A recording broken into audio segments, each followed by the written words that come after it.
Hey everybody, welcome back to my coverage of the PogChamps 3 tournament, Neeko versus Tubbo, Game 3, the tiebreaker match of this second Consolation semifinals match. Whoever wins this will be facing Michelle Kari in the finals of the Consolation bracket. Tubbo won the first game, was looking like he was going to win the second game, but then blundered the second game to Neeko, so now he's got to win this tiebreaker game if he wants to make it to the finals. And Neeko isn't going down without a fight either. Neeko gets the white pieces here. If you missed game 2, check it in the info card up here.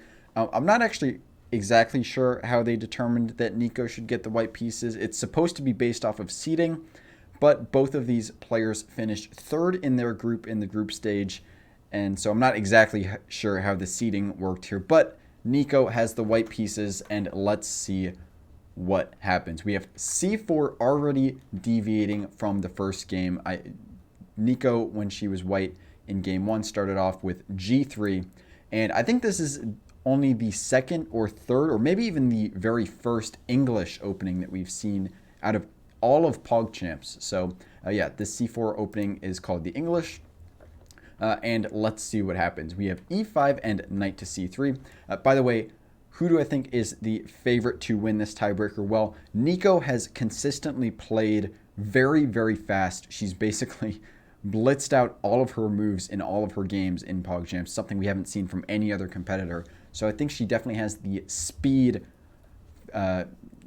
She's definitely a favorite when it comes to speed, as this is a 5-0 game. Each player only gets 5 minutes, and that's it. There's no extra time like in the normal games where each player gets an additional 5 seconds every move.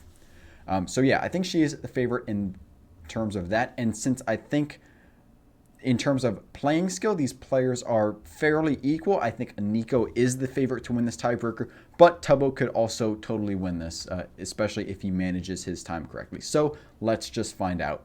We have knight to f6 from Tubbo and d3 from Neeko, bishop c5 from Tubbo. Once again, Tubbo, very classical, likes to put his pieces on these classical squares like this and this and this and here and here and here and here. Oops, not like that, but you know what I meant to do.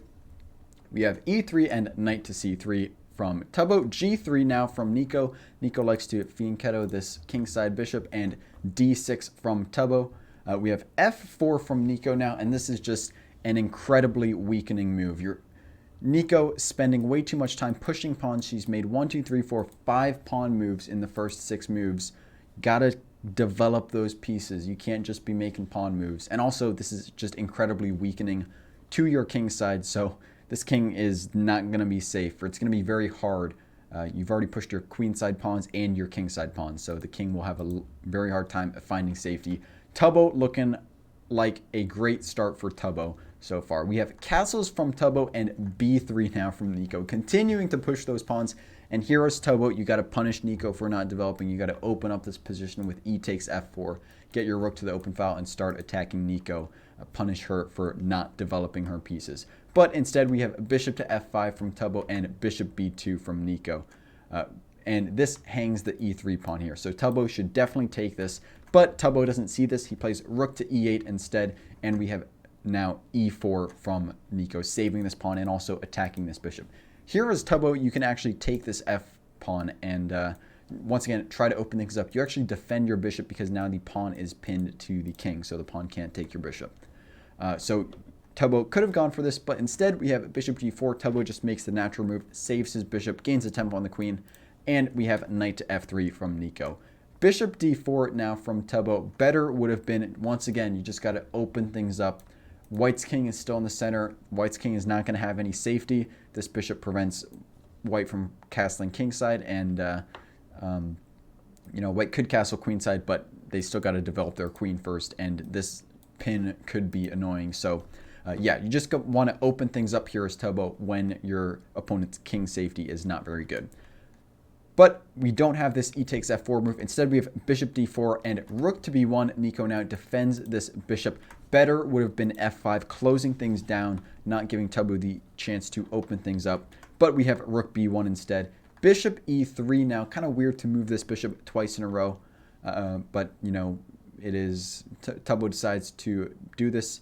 We have knight d5 now, and this hitting both the knight and the bishop. So you don't really want to move your bishop again. So I think taking this knight is the right call.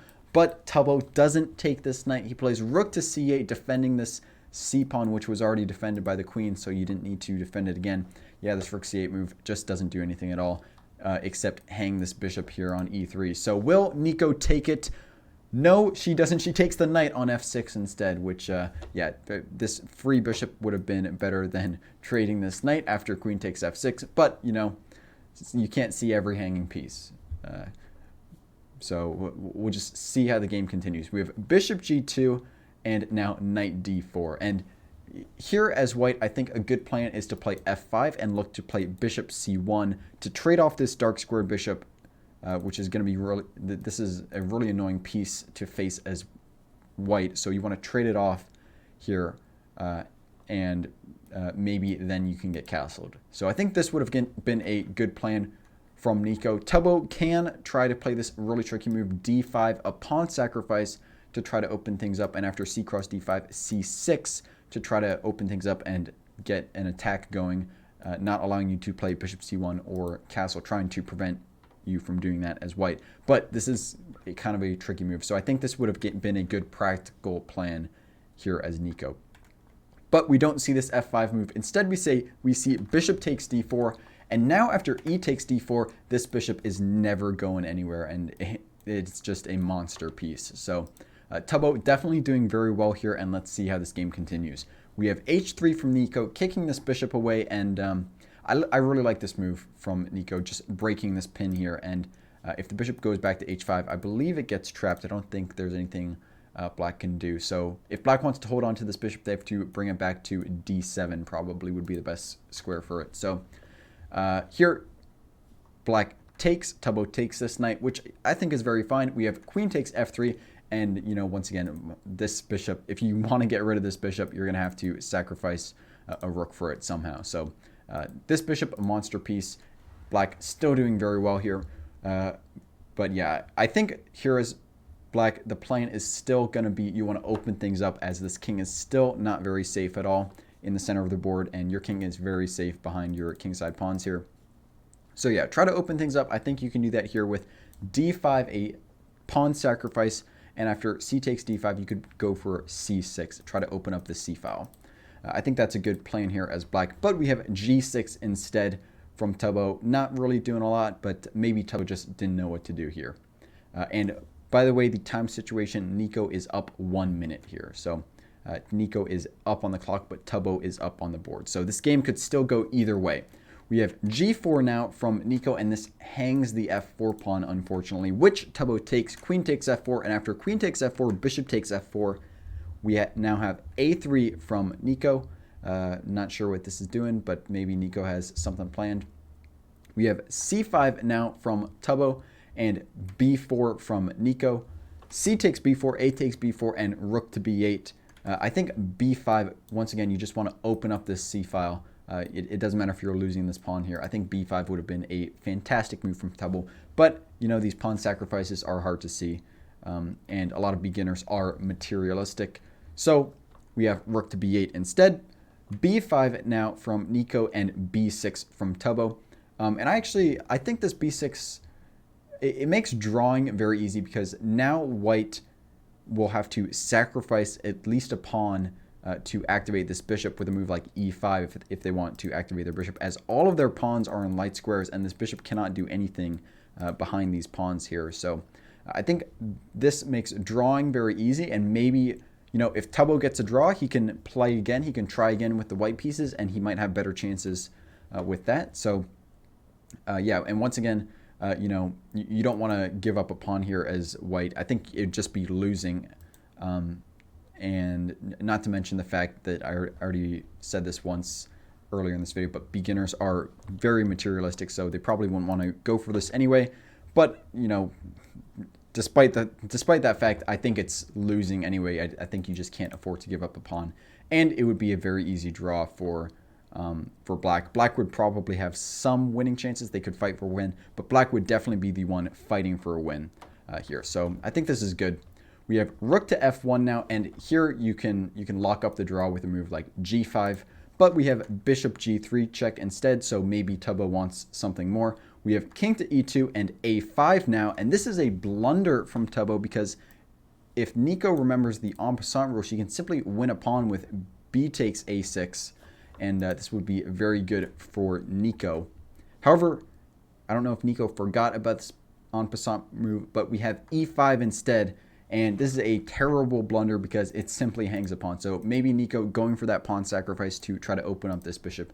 But here you simply can play rook takes e5 check. You're going to have full control over this open e file, the only open file on the board, and you're going to have a very pleasant position here as black. So yeah, rook takes e5 was definitely the move here. Tubbo plays d takes e5, so not taking with the correct piece, unfortunately, and now it's going to take a much longer time for your rooks to get active, and white's bishop has opened up, so definitely letting white back into the game here. We have bishop c6 now and rook to e6. Rook to g1 hitting that bishop. Tubbo saves it with bishop h4. King to f3 now and e4 check. We have king to e2, and here you should definitely go for e takes d3 as Tubbo, and which he does. He does play this e takes d3 move. Now you get that open e file that you wanted to get earlier. It's just not as good as earlier, but you still get it now, which is definitely good. And I mean, it's still very good for black. Black is definitely winning here. We have king takes d3 and now rook to d8, defending this d pawn. King to d2 and now d3. Tubbo advancing his passed pawn. We have g5 from Neeko, and here rook to e2 check was a possibility. We could see something like king to c3 and rook c2 check, and after king to b3 we could have this a4 deflection tactic, deflecting the king away from this c4 pawn. So after king takes a4 we could see rook takes c4, and I think black is doing very well here. That's just one line we could see, but Tubbo doesn't go for it. He instead plays rook to d4. Not exactly sure what Tubbo is playing here, but maybe we'll see what he's thinking. We have bishop d5 now, and this is hitting the rook, so Tubbo saves it with rook to e5, also hitting this g5 pawn. The bishop is defended though, so the bishop's doing fine. We have king to c3, and will Tubbo see his rook is attacked? Sometimes this can be hard to see with these pawns here. It can get confusing to see this diagonal king attack, but Tubbo does see it. He plays rook to f4, saves his rook, and now we have c5 from Neeko, and this hangs the bishop, unfortunately. Rook takes d5, which Tubbo plays, but he only has 47 seconds left. So Tubbo, he may be up 2 pawns and a piece, but he's got to convert this position in only 47 seconds, which is going to be a tough thing to do for any beginner. So can he do it? We have c takes b6, and now rook f to f5. You got to make sure that this b pawn doesn't promote. So rook f to f5 is definitely a great way of doing this. And king to c4 is a great way to put up resistance, defending this b pawn. Rook to d6 now from Tubbo, making sure this b pawn never promotes. After b7 and rook b6, the b7 pawn will be lost for white. So very good technique on not letting this b pawn promote from Tubbo, especially with so little time left on his clock. He just played perfectly here. So we have king takes d3 and rook takes b7, rook g to f1, and here as Tubbo you definitely want to go for these trades. You have 38 seconds left, you're up a piece, just go for that trade, and after rook takes you can even win this b pawn, and you're going to win this g pawn next. So you know, white will only have a rook and a pawn left. You'll have 3 passed pawns and an extra piece, so you should be able to convert this, but yeah, you just got to go for this trade. So but Tubbo does not go for this trade. He instead plays rook b takes b5, which I guess is okay too, because you will be able to trade on the next turn. However, after Neeko actually initiates this trade here, so Neeko plays rook takes f5, and now Tubbo plays kind of a fancy move. He plays rook takes b1, which I don't think would have been as strong as rook takes f5, because now you get this g pawn next. After rook takes b1, now white gets the a5 pawn, and you have to spend another move coming over here to collect this g pawn. But you know, it's time pressure. Tubbo is still winning this, but he's down 7 seconds, so he still could flag. And Neeko, she is that speed demon, probably the fastest competitor in all of PogChamps. So will Tubbo checkmate or will he flag? That's the question.